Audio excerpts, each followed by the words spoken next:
Ẹ̀yin èèyàn lé ẹ káàbọ̀ sí Mashola Gist TV. Welcome back to my channel. Ọlọ́run Elédùmarè aláàánú á wà pẹ̀lú gbogbo etí tó ń gbọ́ mi o. Gist tèmi bí a ṣe gbọ́ o, wọ́n ní kábíyèsí ṣe bẹ̀bẹ̀ fún mọ́mì Queen wa o. Wọ́n ní kábíyèsí ti ń bá wọn sọ̀rọ̀ tipẹ́ lórí pé kí wọ́n múùfù wá sí inú palace àwọn nítorí pé wọ́n fẹ́ kí Queen Naomi wà nínú palace permanently. Wọ́n ní màmá Queen wa ní rárá, àwọn ò lè múùfù wá sí inú ààfin o. Ẹ mọ̀ pé inú èṣìṣì kò ń jóyàn lẹ́ẹ̀mejì. Ẹ rántí ìgbà tí wọ́n wà nínú palace pẹ̀lú Queen Naomi pẹ̀lú gbogbo àwọn nǹkan tó ń ṣẹlẹ̀. Wọ́n ní torí ẹ̀ ni màmá Queen wa fi ní rárá àwọn ò wá sí inú palace kábíyèsí nítorí gbogbo nǹkan tí ó ti ré kọjá. Ṣùgbọ́n wọ́n ní kábíyèsí ṣe bẹ̀bẹ̀. Wọ́n ní kábíyèsí ra ilé sí ilé Ifẹ̀ fún màmá wa. Nǹkan tí a gbọ́ allegedly nìyẹn, láti fi jẹ́ kí wọ́n súnmọ́ ibi tí Queen Naomi wà. Ẹ̀yin náà mọ̀ wípé Queen Naomi ti wà nínú Royal Manor anytime náà ń wọbẹ̀. Wọ́n dẹ̀ tún lọ sí Royal Lekki náà. Ibi tó bá wù wọ́n náà ń sùn, ibi tó bá wù wọ́n ni wọ́n wà ní ìgbà tí kábíyèsí bá ti fẹ́ kí wọ́n wà níbẹ̀. Ẹ mọ̀ pé àwọn olórí wà on restriction. So Queen Naomi wọ́n lè mójútó oúnjẹ kábíyèsí ní ìgbàkúgbà. Àwọn àti Dr. Elizabeth náà wà nínú palace bí a ṣe gbọ́ nìyẹn.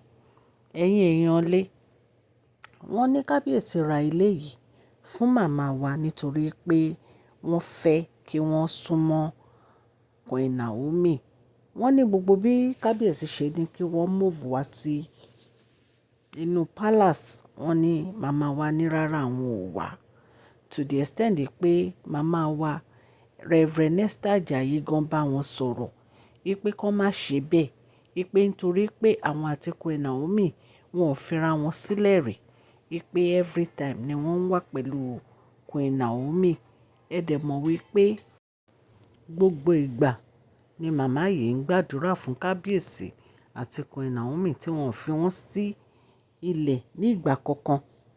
Bí a ṣe gbọ́ o, wọ́n ní wọ́n bá wọn sọ̀rọ̀ pé kí wọ́n gbọ́ràn sí kábíyèsí lẹ́nu nítorí pé kábíyèsí wọ́n nífẹ̀ẹ́ Queen Naomi gan. Wọ́n dẹ̀ fi ọ̀rọ̀ Queen Naomi ṣeré, ẹ̀yin aráalé. Ẹ̀yin náà mọ̀ wípé látìgbà tí Queen Naomi ti dé inú palace bàbá wẹ̀rẹ̀ ńlá ni gbogbo nǹkan tí ń lọ létòlétò. Recently la gbọ́ wípé àǹtí wa Fashion gbọ́mọ padà wá sí inú palace. Wọ́n ṣe welcoming back to the palace fún ẹ̀yin èèyàn lé. Queen Naomi ò ń ṣe èèyàn kan tó jẹ́ pé wọ́n ní ẹnì kejì lára.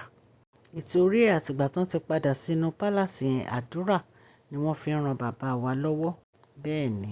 Ẹ jẹ́ kí n kí ẹ̀yin olólùfẹ́ mi ní ilé lóko àti lẹ́yìn òde wípé ẹ káàbọ̀ sí Mashola Gist TV. Mashola Gist TV ń kí yín. Mashola Gist TV ń kí yín. Adúpẹ́ adúpẹ́ atọ́pẹ́dá. Mashola Gist TV ń kí yín. Mashola Gist TV ń kí yín o. Ó ní ẹ ṣé o, lọ́wọ́ ọkùnrin, lọ́wọ́ obìnrin, lọ́wọ́ ọmọdé, lọ́wọ́ àgbà. Lórí gbogbo bẹ́ẹ̀ ṣe ń comment, tẹ̀ ń like, tẹ̀ ń share. Adúpẹ́ ní ọwọ́ gbogbo yín. Mashola Gist TV ń kí yín. Ẹ̀yin olólùfẹ́ wa ẹ káàbọ̀ sí Mashola Gist TV. Ṣé àlàáfíà ni ẹwà gbogbo lè ń kọ́? Orúkọ mi ni Mashola kò yí padà. A máa ń sọ̀rọ̀ nípa celebrity gist, royal gist, politics àti gbogbo nǹkan tó ń ṣẹlẹ̀ ní agbègbè orílẹ̀-èdè bàbá wa ní ilẹ̀ Nàìjíríà. A ń sọ̀rọ̀ nípa celebrity gist, royal gist, politics àti gbogbo nǹkan tó ń ṣẹlẹ̀ ní orílẹ̀-èdè wa. Ẹ̀yin èèyàn lè tẹ́ bá ti subscribe, ẹ tẹ notification bell kẹ́ ẹ subscribe so that a bá ti post any gist ẹ máa rí. A ń sọ Yorùbá lórí channel yìí nítorí pé a fẹ́ gbàgbé àṣà àti èdè wa. Ẹ̀yin èèyàn lé à ń ṣe advert lọ́lọ́kùn òjọ̀kan lórí channel yìí, ẹ kàn sí wa ní Mashola Gist TV. Ọlọ́run Elédùmarè á bá mi gọ́wọ́ yín sókè o. Ọlọ́run Elédùmarè á bá mi ran gbogbo yín lọ́wọ́ o. Òkè òkè ni ọlá yín á máa lọ o. Ọlá yín ò ní lọ ìsàlẹ̀ láíláí. Ẹ̀yin èèyàn lé, ẹ̀yin èèyàn ilé wọn ní bí kábíyèsí ṣe gbé ìgbésẹ̀ nìyẹn wípé kí àwọn ra ilé fún wọn ní ilé Ifẹ̀ wípé so wọn ní jìnnà sí Queen Naomi wípé wọ́n lè máa rí wọn lóòrèkóòrè wọ́n á dẹ̀ jọ máa ríra dáadáa. Ẹ mọ̀ pé àwọn fámílì àwọn Queen Naomi gbogbo wọn náà close wọ́n close gan wọn dẹ̀ kí ń fira wọn sílẹ̀. So wọ́n ní ìyá wa Reverend Mother Esther Ajayi wọ́n ní wọ́n bá màmá Queen sọ̀rọ̀ wípé kí wọ́n gbọ́ràn sí kábíyèsí lẹ́nu o kó dẹ̀ má fi ọmọ wọn sílẹ̀ ní ìgbà kankan. So wọ́n ní bí kábíyèsí ṣe gbé ìgbésẹ̀ nìyẹn láti ra ilé yìí sí ilé Ifẹ̀ fún màmá wa. Bí a ṣe gbọ́ allegedly ni ṣẹ̀wọ̀n pé mo ṣe ń sọ fún yín mi ò bá kábíyèsí gbé inú palace nǹkan tá a gbọ́ la wá sọ fún ẹ̀yin èèyàn la wá torchlight sí. Inú mi dùn nígbà tí mo gbọ́ gist mo ní nǹkan ribiribi mà ní bàbá wa erin ńlá mà tún gbé kalẹ̀ yìí wípé nǹkan tó dẹ̀ ṣe yìí nǹkan tó dẹ̀ dáa ni o. Ẹ mọ̀ pé màmá Queen wa wọ́n jẹ́ èèyàn kan tó jẹ́ pé wọ́n dúró ti Queen Naomi gan-an pẹ̀lú àdúrà.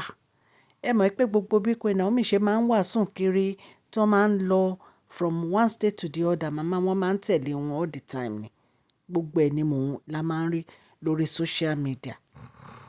Wọ́n súnmọ́ kábíyèsí náà wọ́n ń gbàdúrà fún kábíyèsí ní gbogbo ìgbà ẹ̀yin èèyàn lé. So wọ́n deserve nǹkan tí kábíyèsí ṣe fún wọn nítorí pé aya rere ni Queen Naomi màmá rere dẹ̀ ni màmá wọn. Ìtorí ẹ̀ ni kábíyèsí fi ṣe nǹkan tó ń ṣe fún wọn. Mo dúpẹ́ lọ́wọ́ gbogbo etí tó ń gbọ́ mi ní ilé lóko àti lẹ́yìn odi. Ẹ má gbàgbé à ń ṣe advert fún collection center store. Wọ́n ń ta palm wọ́n ń ta slippers wọ́n ń ta shoe wọ́n ń ta sandal ẹ kàn sí wọn ní collectioncenterstore@gmail.com. Àwọn bàtà tí wọ́n ń tà àwọn bàtà tó jiná ni tó jẹ́ pé ẹ lè wọ̀ tó máa pẹ́ kò ṣe bàtà tó jẹ́ pé tẹ́ ẹ bá ti wọ̀ láàrin oṣù kan á gbẹ́nu kọlẹ̀. Àwọn bàtà tó jẹ́ pé ìtẹ̀lẹ̀ ó jiná ni. Ẹ bá wọn ra bàtà ẹ bá wọn ra shoe ẹ bá wọn ra slippers ẹ bá wọn ra sandal ní collectioncenterstore@gmail.com. Ẹ kàn sí wọn. Bẹ́ẹ̀ náà ni à ń ṣe advert fún Royal Beauty and Goods Store. Royal Beauty ń kí yín o wọ́n ní ẹ ra fìlà kẹ́ ẹ múra wọ́n ní ẹ ra fìlà kẹ́ ẹ múra wọ́n ní ẹ ra fìlà kẹ́ ẹ múra. Ẹ kàn sí Royal Beauty and Goods Store fìlà ni wọ́n ń tà. Fìlà tó jẹ́ pé ẹ lè dé sí native kaftan ìró àti bùbá gbogbo ẹ̀ ni wọ́n ń tà tó jẹ́ pé tẹ́ bá ti gbé sórí ẹ̀ ní láti wé gèlè rẹ́gí ló máa ṣe. Ẹ kàn sí Royal Beauty and Goods Store ẹ bá wọn ra fìlà. Mo dúpẹ́ lọ́wọ́ gbogbo etí tó ń gbọ́ mi ò ní ilé lóko àti lẹ́yìn odi. Ọlọ́run Elédùmarè ọba aláàánú á ṣàánú fún gbogbo yín o. Òkè òkè ni ọlá yín á máa lọ o ọlá yín ò ní lọ ìsàlẹ̀. Please share this video, like and subscribe. God bless you all.